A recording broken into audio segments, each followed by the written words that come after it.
Përfundoi Olimpiada e Matematikës në Korçë, ku morën pjesë 117 student nga 27 universitete nga Shqipëria, Greqia, Maqedonia e Veriut, Bullgaria dhe Turkmenistani.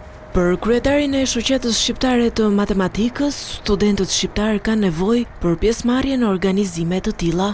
Fakti që është hera e parë që organizohet një olimpiadë të tillë, ka qenë e vështirë për studentët në vitet e kaluara, sepse edhe standardi ose niveli që kërkohet për të performuar nga vetë student është i lartë. Pra testet janë të vështira, por ne do duhet që të fillojmë dhe njëkohësisht të ndërgjegjësojmë jo vetëm studentët, po dhe stafin akademik dhe njëkohësisht dhe komunitetin ton, që të fillojmë një rrugë e cila nuk është kaq e lehtë, është e vështirë, por ne mbështesim këtë dhe bëm një fillim të parë. Një nga studentet ekselente nga Turkmenistani tregon përshtypjet për nivelin e studentëve shqiptar në këtë fushë. Për mua është hera e parë që vi në Shqipëri, ndërsa në olimpiadat të tilla kam marrë pjesë disa herë. Më bën përshtypje mikpritja që na është ofruar dhe zgjuarësia e të rinjve shqiptar dhe jo vetëm.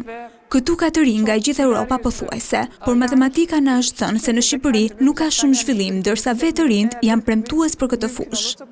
Besoj se do të vi përsëri në Shqipëri për turizëm këtë herë. Gjatë ceremonisë së shpërndarjes së medaljeve për studentët më të mirë në këtë olimpiadë, të mbajtur në teatrin Andon Zako Çajupi, nuk u vlerësua asnjë student shqiptar për arritjet.